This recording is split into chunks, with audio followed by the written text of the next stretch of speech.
баня любую болезнь из тела гонит. В бане мыться, заново родиться. И еще много добрых слов и поговорок о бане придумал народ. Она не только тело, но и душу моет. Не зря ведь говорят, что в бане врагов не может быть.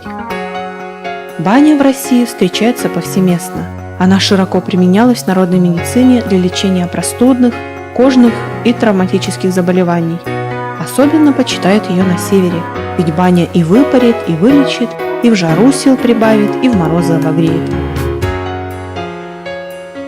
А коми-охотники в своих угодьях первым делом строили баньку. Она совмещала в себе жилье и баню, и даже так и называлась – пуща, по-коми – баня.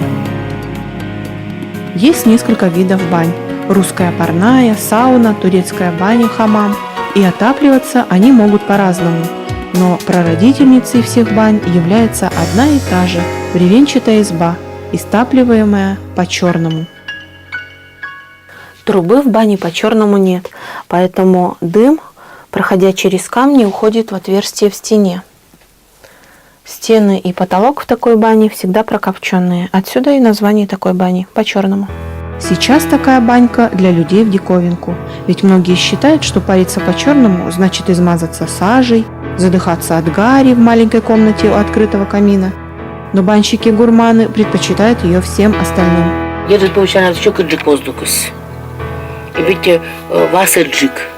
Жар в белой бане труднее переносится. Он как будто влажный, пол почти никогда не высыхает, а в черной бане жар сухой, легко переносится. Баня по-черному проще и дешевле в постройке. Не надо покупать железную печь и выводить трубу, соблюдая правила пожарной безопасности. А еще здесь особенный душистый пар. Воздух буквально насыщен ароматами дерева, смолы и дыма.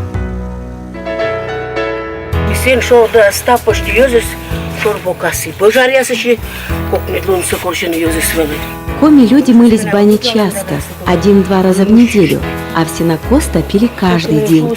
Для постройки бань выбирали безветренные склоны.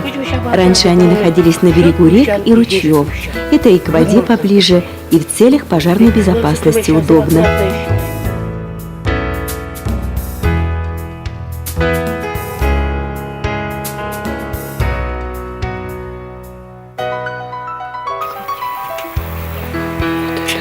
Muylası betse puktanır. Betse puktanırdım. Omel yazısı, omel. Дьявол ясме дозвался мужчин даюну.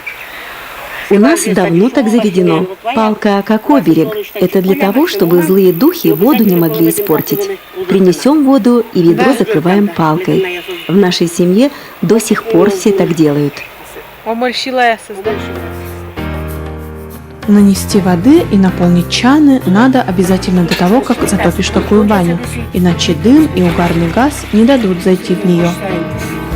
Отопить такую баню – целая наука.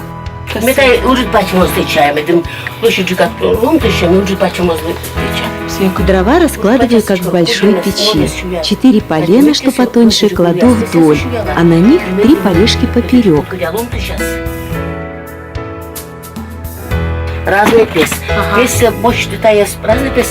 Здесь разные дрова, и сосна, и береза, но наверх надо обязательно осину положить. Она приятным запахом баню заполняет, выводит угарный газ и сажу.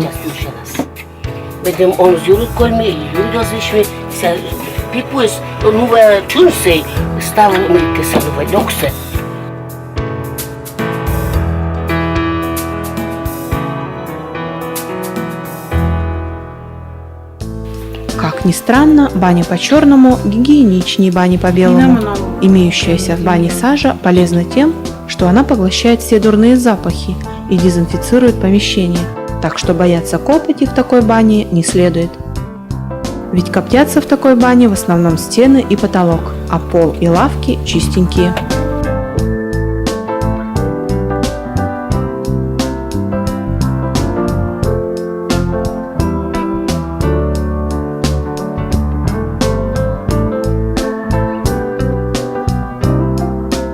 Когда топится баня по-черному, снаружи кажется, что она горит.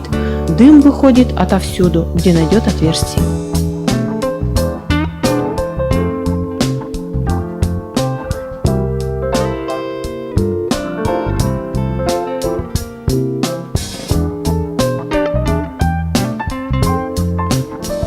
В такой бане притопки регулируют жар, открывая-закрывая дверь. Поэтому далеко удаляться от бани не стоит. Упустишь момент, останешься без жара и горячей воды.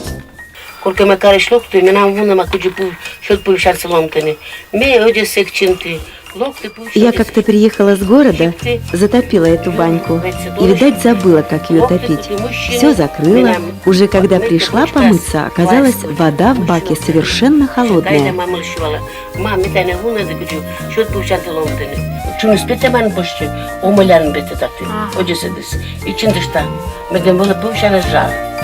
Ну вот, дыма меньше стало.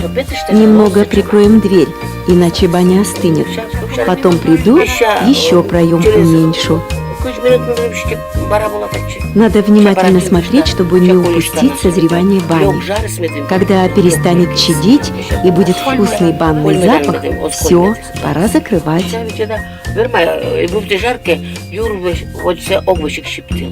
Сама дверь в баню небольшая, крепкая и без щелей, чтобы она плотно закрывалась и не давала гулять сквозняку. Ведь, как известно, раньше семьи были большие, и надо было, чтобы жара хватило всем домочадцам. По традиции первыми в баню шли мужчины, ведь именно первый пар сухой и более жесткий. Средний жар уже не обжигает, а мягко греет, подходит для женщин и детей. Хотя в коми-деревнях принято было и семьями париться. Конечно, мужчины предпочитали первый жар. Но если уж женщины с детьми пошли первыми, то мужчины после работы тоже шли вместе с ними. Не будут же они после женщин париться. Так что всей семьей парились, не стеснялись. А теперь моду взяли, все отдельно моются. Стены черной бани прогреваются сильно, так как жар в буквальном смысле не вылетает в трубу, обогревая белый свет, растекается внутри помещения и все прогревает. Дров для такой бани надо гораздо меньше, чем для белого собрата. Топить такую баню нужно час 20, зимой немного дольше. И жар в ней такой, что сил нет терпеть. А специально подобранные камни дают вкусный, добрый жар.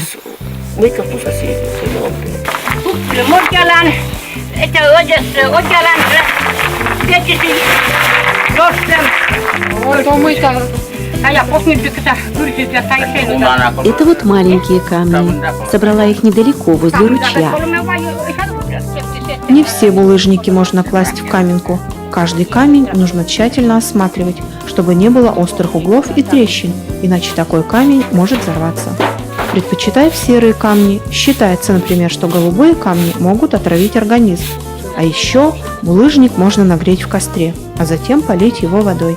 Если камень прошел испытание и остался цел, его можно отправлять в баню.